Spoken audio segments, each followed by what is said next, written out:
Welcome to the Chamber's Candidate Interview Series. I'm Christy Moore, and I serve as the president of the Dawson County Chamber of Commerce.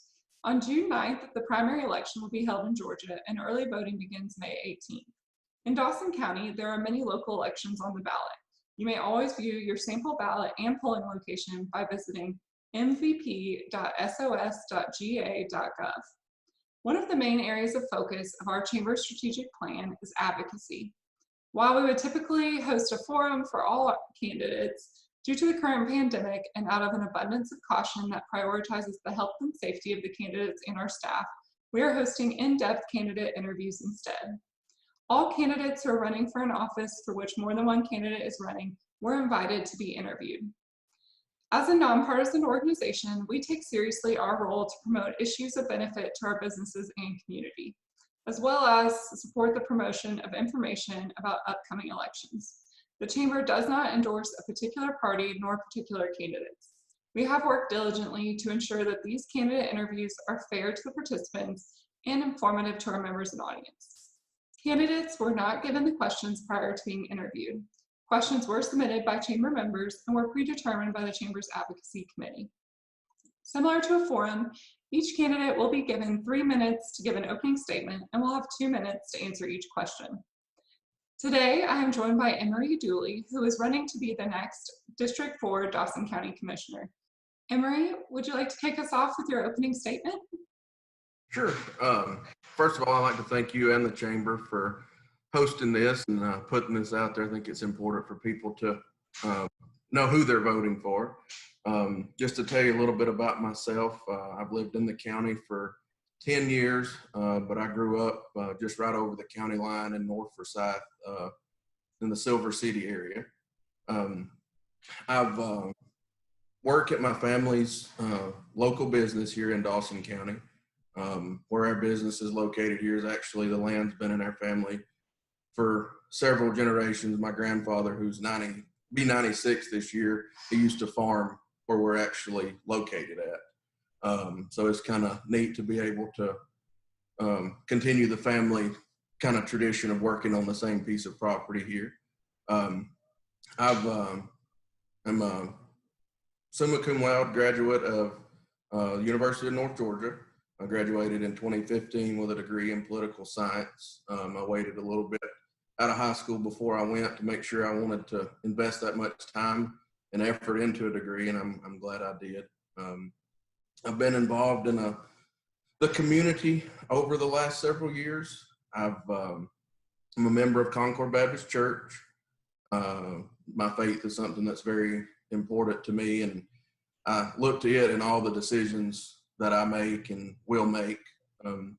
I've also been on the board of several nonprofits. I had the pleasure of serving on the Care for Kids board for several years, and I'm currently serving on the United Way for Dawson County board. I've been served as chairman last year, and just recently come off as co-chair. Some new people coming on, but I'm still excited to serve on that organization that helps the county out, the citizens.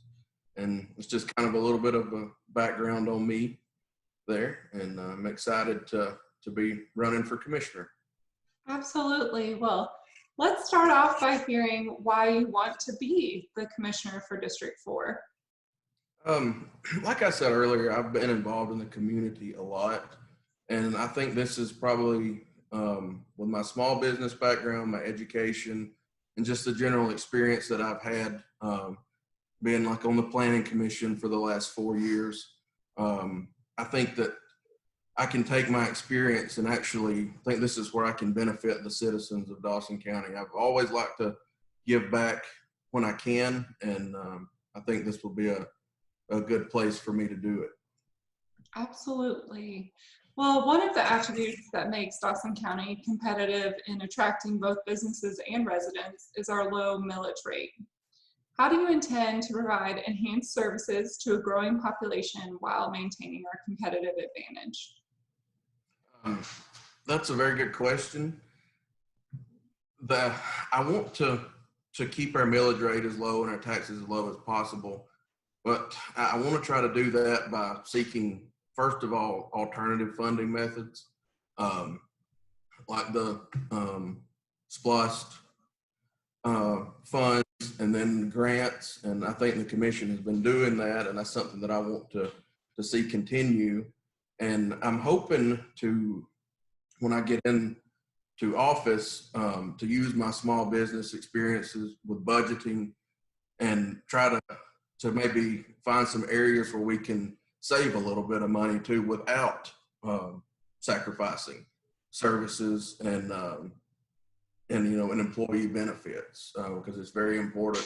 I think the people that work for the county and serve the county need to be compensated fairly as well.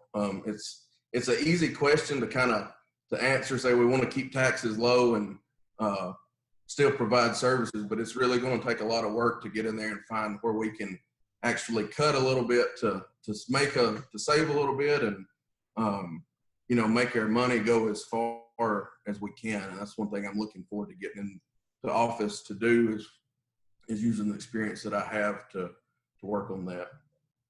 Absolutely. Well, retail, as you know, currently makes up the largest sector of the Dawson County economy. What role do you believe Dawson County government should play in supporting the diversification of our local economy?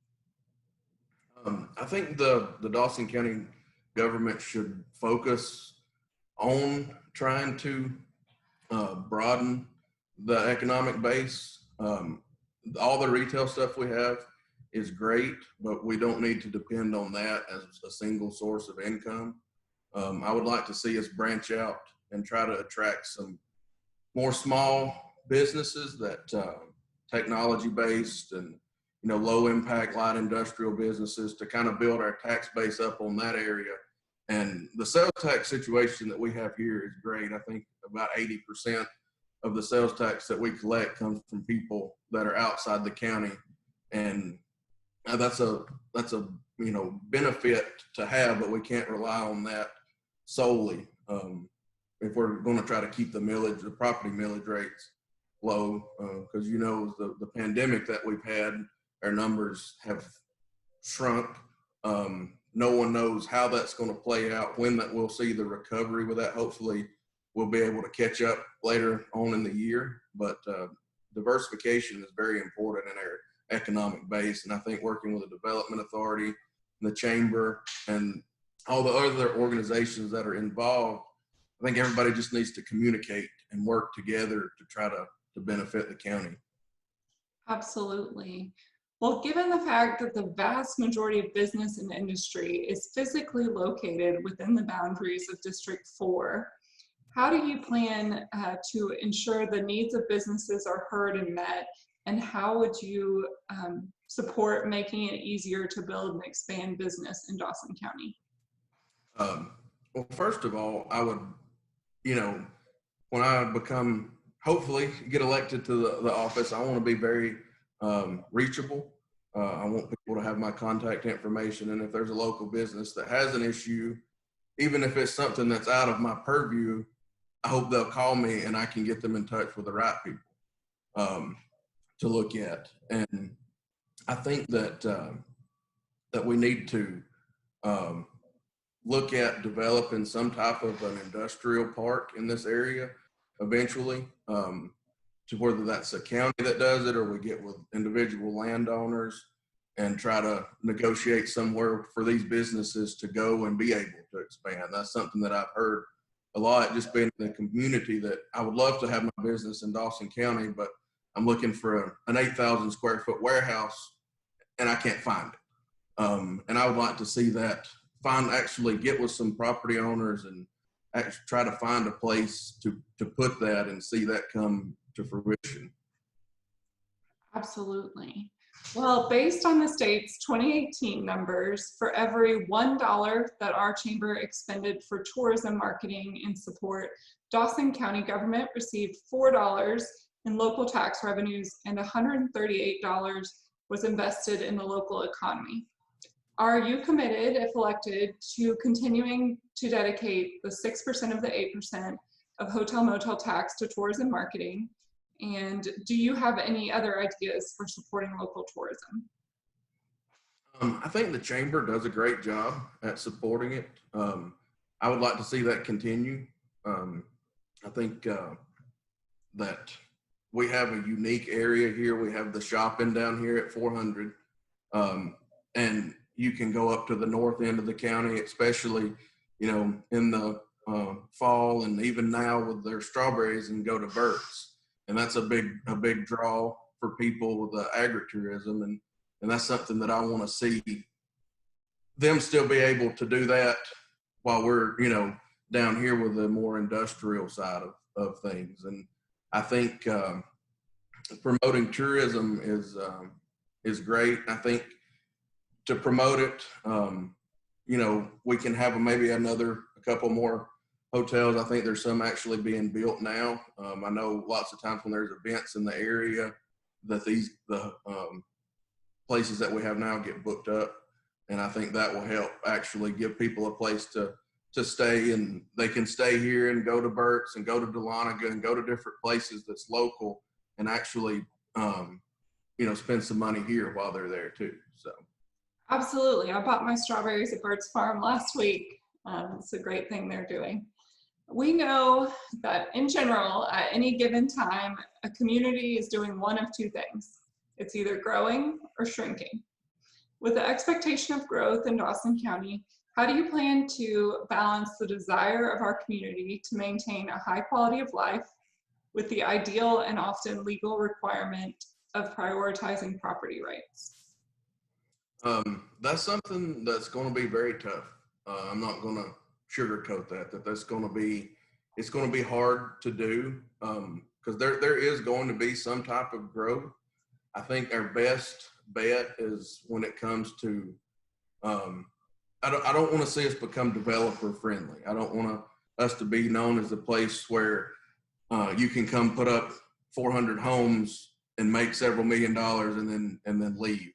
I want to try to see us have people that are vested in the community that come up here, and we just have to kind of watch the high density housing.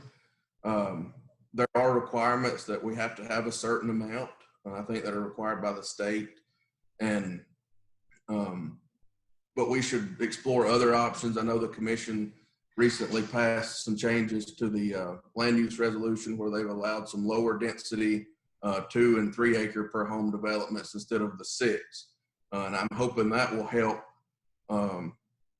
give builders another option and give the commission another option when they come in and say, we want to put 6 homes to the acre.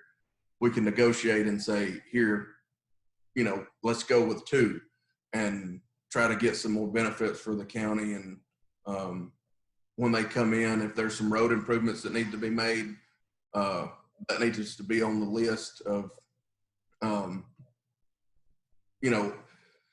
don't really say requirements for them to come in, but for them to get their zoning, it should be part of it to where they have to make some improvements, and that's been done with several developments that I know of around here that are in the works now. And sometimes it may just be a best case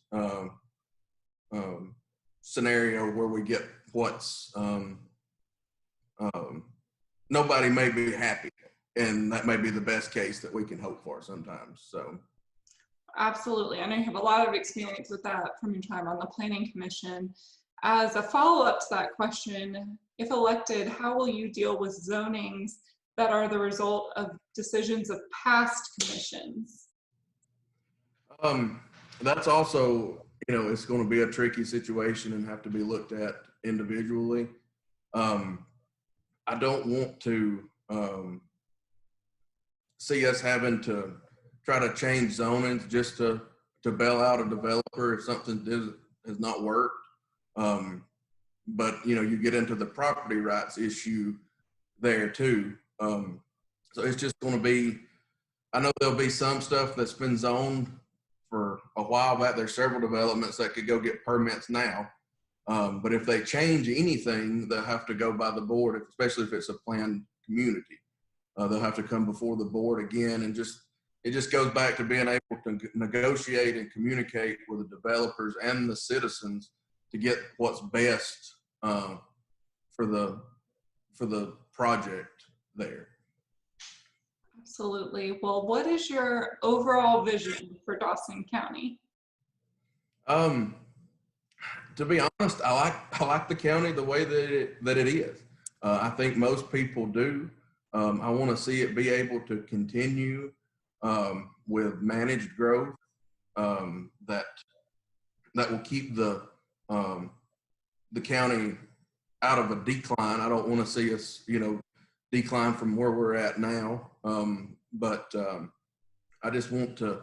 We've got a unique community here. There's a very close feel with most people. Most people don't mind. I've learned from my charities, being on the board of several local charities, that people like to help others, and that's something that I want to see continue here. I want us to have that closeness, whether you've lived here for 70 years or you've just moved in.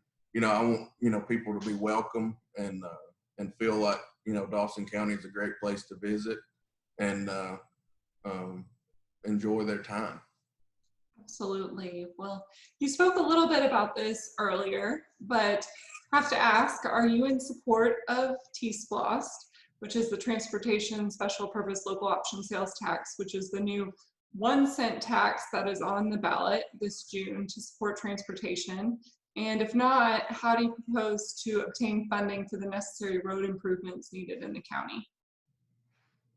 You're asking some very easy questions today. Good. That's I hate to support any new tax, to be honest with you. But if you have to have a tax, I'd rather see a sales tax than a millage rate increase. Like I said earlier, I believe that about 80% of our sales tax revenue is collected from non-citizens. I think that's a pretty close number, and Much as 85%. So absolutely. Yeah. And I think that would be the best way for us to fix our roads, because we do need the improvements. And I looked the other day, and I think almost half of the Georgia counties are at 8% sales tax anyway. I think so. I think it's a trend that's going to be coming. And I think it may be actually on the ballot for some other counties that are closer to us. I've not confirmed that, but I had heard that it was.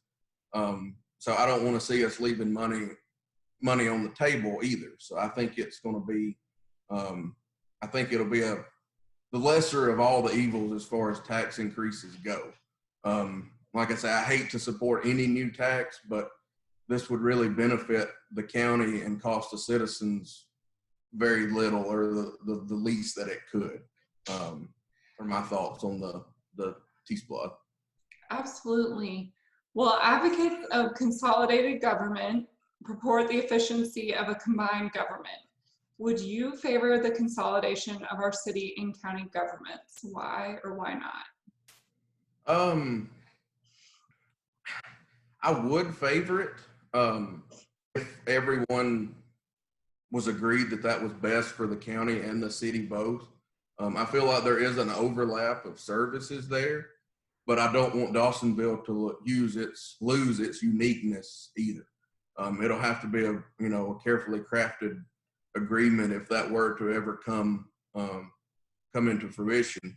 But I think that it could be good for the county and the city to do that eventually. But like I say, it'll have to be something where all parties agree that it's best. I wouldn't want to see the county try to force that onto the city. I would want to see it a mutual agreement and a mutual benefit for everyone. Absolutely. Well, if elected, how would you propose to increase communication and transparency between the Board of Commissioners and the citizens? And please particularly address how you would improve engagement with the 50 and younger crowd, who is often too busy working and raising families to attend meetings. Like I said earlier, I want to be very open. As far as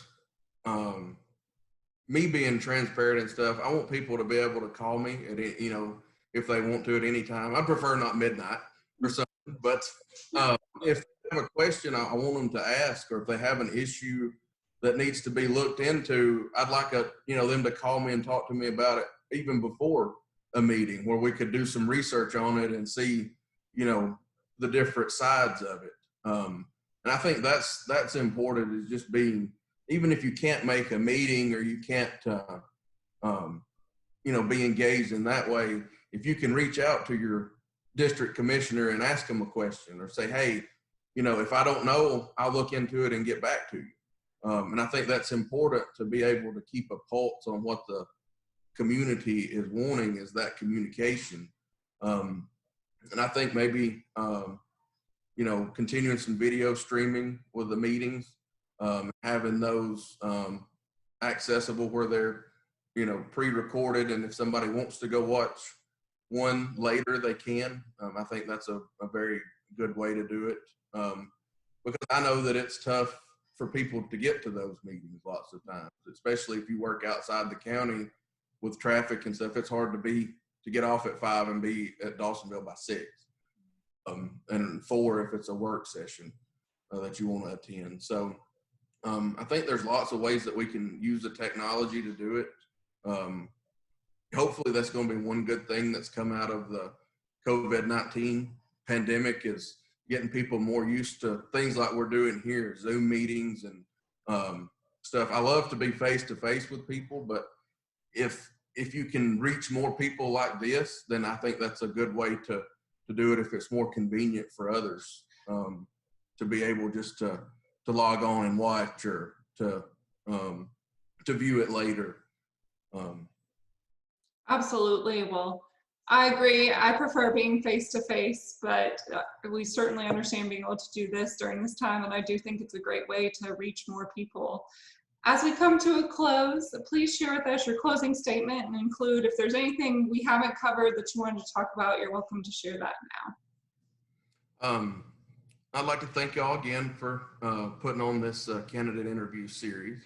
I want to, I don't want to ask for people's vote. I want to earn their vote. So if someone wants to contact me and ask me a question, or give me some, their thoughts on some things, or see how I stand, they can feel free to do that. I've got a Facebook page. It's Dooley for Dawson, and my phone number and stuff is listed there. I have an email address listed there, and my phone number is 678-776-2355. So if anyone wants to call me, like I say, I prefer not at midnight, but any time would be fine. If anyone wants to call me and just ask me my views on things, or ask me to clarify something, if they have, even in this interview, something they want me to clarify. I want to be open to talk to people. And that's one thing that I want to do if elected, and if I'm able to earn everyone enough votes to get in. I want to be able to still communicate and get ideas from the community, and see how the community wants us to proceed, and not just govern in like a vacuum. I want to be still engaged with everyone else. So.